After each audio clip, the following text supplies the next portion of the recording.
Қарқаралы қаласында дәстүрлі қыс мерекесі өтті. Осымен 9-шы мәрте ұйымдастырылған спорт мерекесі еңбектеген бала мен еңкейген қарттың басын қосты. Шараның басты мақсаты өскелең ұрпаққа салауатты өмір салтын насихаттап, қысқы спорт түрлеріне деген қызығушылықты арттыру.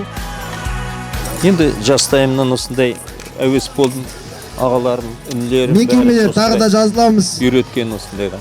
Мен айтар едім сіздерге өз бойын күтіп ұстап, Састав қоясыздар ма, қоймайсыздар ма? кірпияздыққа жол бермей, шыныға білетін адам өміршен келеді ғой.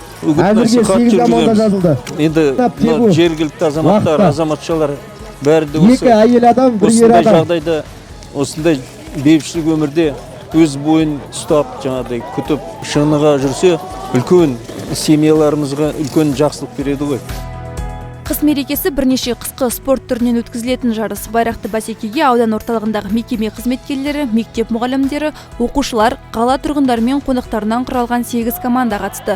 Қатысушы топтар алыптар айқасы, арқан тартыс, сырғанақ тебу, шаңғымен жүгіру сайыстары бойынша мықтылық байқасты.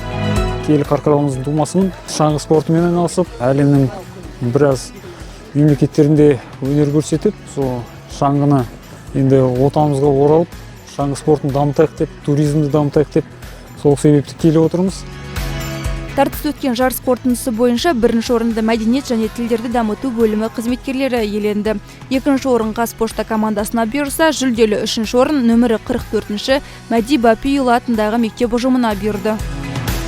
Бұл жарысты өз басым қатты жақсы көремін. Жалпы барлығына септігін тигізетін, салауатты өмір салтын насихаттайтын жарыстардың бір түрі ғой.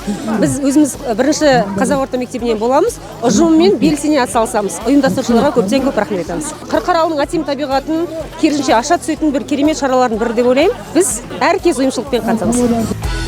Жеңімпаздар аудандық дене шынықтыру және спорт бөлімінің мадақтама кубок медальдарымен марапатталды. Айта кететіні, жарысты ұйымдастыруға қала тұрғындары демеушілік еткен. Жалпы Қарқаралыда спортпен тұрақты түрде шұғылданатын азаматтар саны күннен күнге өсіп келеді. Қазіргі таңда бұл көрсеткіш 11.745 адамды құрайды. Дене шынықтыру және спортпен айналысуға жағдай жасау мақсатында соңғы жылдары жұмыс қарқынды түрде жүргізілуде. Атап айтсақ, Егіндібұлақ елді мекенінде 100 орындық спорт кешені пайдалануға берілді. 5 ауылда жасанды футбол алаңдары орнатылды. Қарқаралыда спорттың 18 түрі дамыған, оның 11-і олимпиадалық спорт түрі.